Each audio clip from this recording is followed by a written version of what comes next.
नमस्कार विद्यार्थी मित्रांनो, तुमचं आपल्या VS एज या यूट्यूब चॅनलमध्ये मनापासून स्वागत आहे। तर आज आपण घेऊन आलो आहोत स्टँडर्ड 7चा सायन्सचा चॅप्टर 2, ज्याचं नाव आहे प्लांट स्ट्रक्चर अँड फंक्शन्स। चला तर मग सुरुवात करूया। तर क्वेश्चन फर्स्ट आहे, give example of 3 plants that have. वनस्पतींची 3 उदाहरणे द्या। त्यातलं क्वेश्चन ए आहे, स्पायनी फ्रूट्स, काटेरी आवरणाची फळे असणाऱ्या। तर आता ह्याचा आन्सर काय असेल बरं? काटेरी आवरण कोणकोणत्या फळांना असतं बरं? तर फणस आहे, म्हणजे जॅकफ्रूट आहे, पायनॅपल आहे, लिची आहे, देन धतुरा। तर याचं आन्सर काय येईल? जॅकफ्रूट, पायनॅपल, लिची अँड धतुरा। आता क्वेश्चन 1 मधलं बी, स्पायनी स्टेम, खोडांवर काटे असणाऱ्या वनस्पती कोणत्या आहेत बरं? तर आपण मागील पाठामध्ये शिकलो आहोत। कोणतं बरं? कॅक्टस, रोज बघितला असेल तर रोजवर सुद्धा काटे असतात। देन कॅटलॉ ॲकॅशिया, म्हणजेच याचं आन्सर काय येणार? कॅक्टस, वाईल्ड रोज, कॅटलो ॲकॅशिया, सिल्क अँड कॉटन। आता फर्स्टमधला सी आहे, रेड फ्लॉवर्स, लाल फुले असणाऱ्या कोणत्या वनस्पती आहेत बरं? तर आपल्याला माहीत असलेलं रोज, दहलिया, हिबिस्कस, ट्युलिप्स। तर याचा आन्सर येणार rose, dahlia, hibiscus and tulips. Question D आहे, येल्लो फ्लॉवर्स, पिवळी फुलं असणारं कोणतं आहे बरं? तर मारीगोल्ड आहे, त्यानंतर सनफ्लॉवर, डेझी। तर याचं आन्सर असणार आहे marigold, daffodil, sunflower and then daisy. आता क्वेश्चन ई आहे, leaves which close at night, रात्री पाने मिटणाऱ्या वनस्पती कोणत्या आहेत? तर याचं आन्सर आहे mimosa plant, tallwood, prayer plant and gulmohar. आता question F, single seeded fruits, तर एकच बी फळे असणाऱ्या वनस्पती कोणत्या आहेत बरं? तर मँगो, लिची अँड जामून। तर याचा आन्सर आहे मँगो, लिची अँड जामून। आता क्वेश्चन जी आहे, मेनी सीडेड फ्रूट्स, फळांमध्ये अनेक बिया असणाऱ्या वनस्पती कोणत्या आहेत बरं? आपल्याला माहीतच आहे। आता कस्टर्ड ॲपल, सीताफळ, पपया, त्यानंतर वॉटरमेलन। तर याचं आन्सरही तेच येणार, custard Apple, papaya and watermelon. आता क्वेश्चन 2 आहे, observe any one flower and it's various parts and describe it in your own words. तर आता आपण इथे आन्सरमध्ये हिबिस्कस फ्लॉवरची डायग्राम दिलेली आहे आणि त्याचे पार्ट्स पण इथे मेन्शन केलेले आहेत। तर याचं डिस्क्रिप्शन आता आपण पाहूया। It is called receptacle, petals and other parts of flower are supported on the receptacle to calyx. In the bud condition, the petals are covered by leaf-like parts called sepals, which are green in color. They form of the calyx. Third, corolla. This is made up of colorful parts called petals. Androecium. This is the male reproductive part of flower. It consists of stamen. Each stamen is made up of another and filament. Fifth, gynoecium. This is the female reproductive part of flower. This is made up of carpels. Carpels consist of stigma, style and ovary. आता question 3, what are the similarities and differences between? काय सारखे आणि काय वेगळे? आता ह्यातलं पहिलं आहे ए, जवार अँड मूग।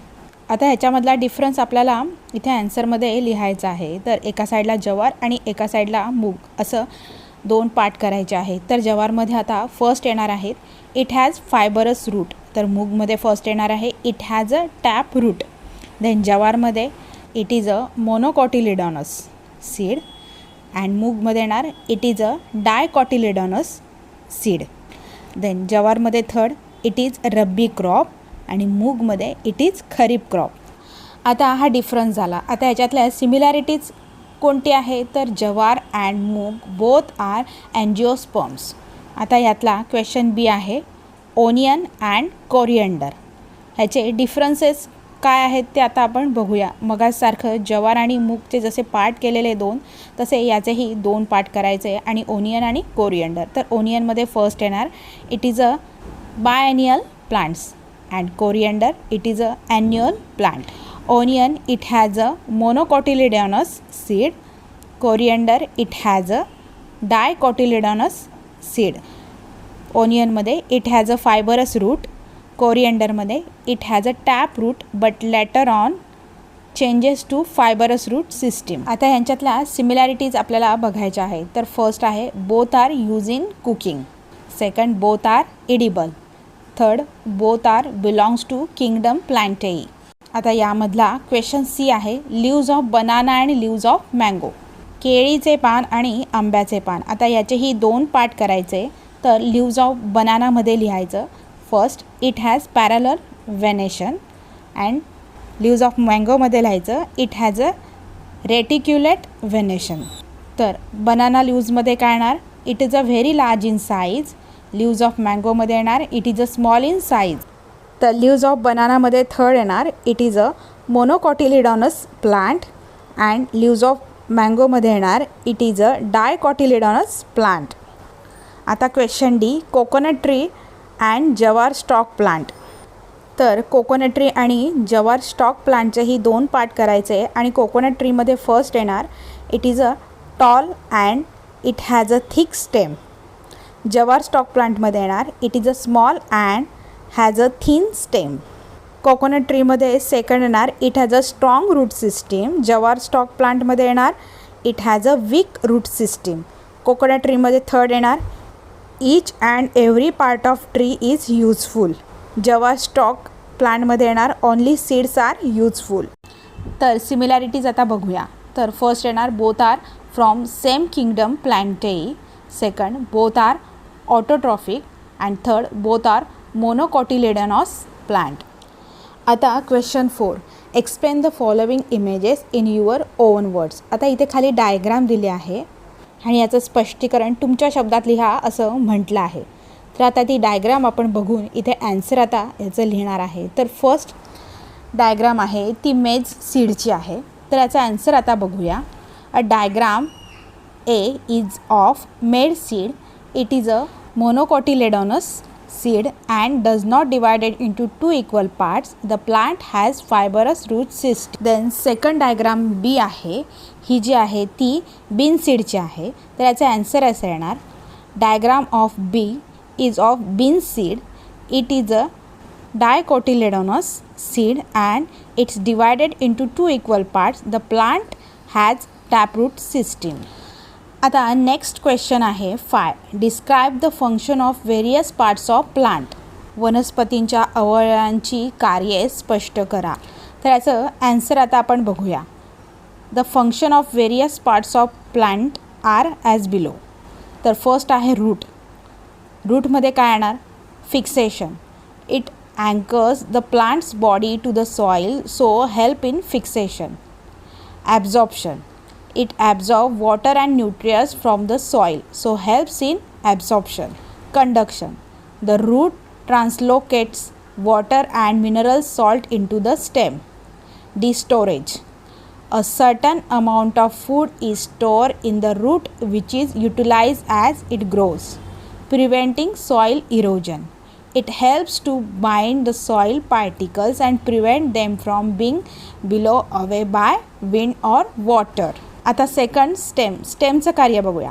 It supports and holds leaves flower and fruits. The stem conducts the water and minerals from roots to leave and fruits. It store the food. Third आहे लीव्स. आता लीव्सचं फंक्शन काय it synthesises food for the plant. Stomata the tiny openings in the leaf help in gaseous exchange and are responsible for the process of transpiration. Then fourth आहे flower. It helps in pollination. Fifth, fruit. It protects the seed. It helps in seed dispersal. Sixth आहे seed. A new plant develops from it. Question 6. Certain properties are mentioned below. Find a leaf corresponding to each property and describe those plant.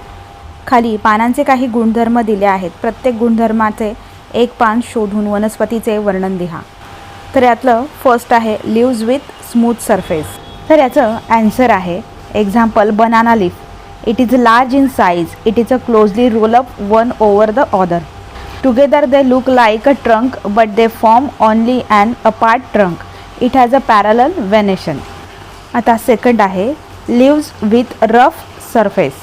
आता याचे example आहे hibiscus leaf. It has a reticulate venation. Leaf margin is tooth. Third आहे fleshy leaf. Example jade plant. Water hyacinth. It has fleshy, glossy and smooth leaves. They are colored jade green and having a slightly red tinge towards the edge of leaves when exposed to higher level of light. Fourth one आहे spines of leaf. तर याचा example आहे opuntia केवडा. Opuntia is a desert plant. Leaf is thick, fleshy and having a spines on it. आता question 7 आहे find the plant parts. आता इकडे एक table दिलेला आहे आणि त्याच्यामधून तुम्हाला वनस्पतींच्या भागांची नावे त्या चौकटीत शोधायची आहेत. तर इथे आपण ती चौकट दिली आहे आणि त्यातला आन्सरसुद्धा पूर्ण करून इथे दिलेला आहे. तर याच्यातले वनस्पतीचे कोणते कोणते भाग येणार बरं उत्तरामध्ये? Root, root cap, root hair, bud, petals, stem, radicles, flower, leaf, vein, calyx, node and ovum. तर अशा प्रकारे इथे आपण सगळे क्वेश्चन आन्सर सॉल्व केलेले आहेत. जर तुम्हाला काही क्वेरीज असतील तर मला कमेंट बॉक्समध्ये नक्की कळवा आणि हा व्हिडिओ जर तुम्हाला आवडला असेल तर चॅनेलला लाईक, शेअर, सबस्क्राईब करायला विसरू नका. तोपर्यंत धन्यवाद.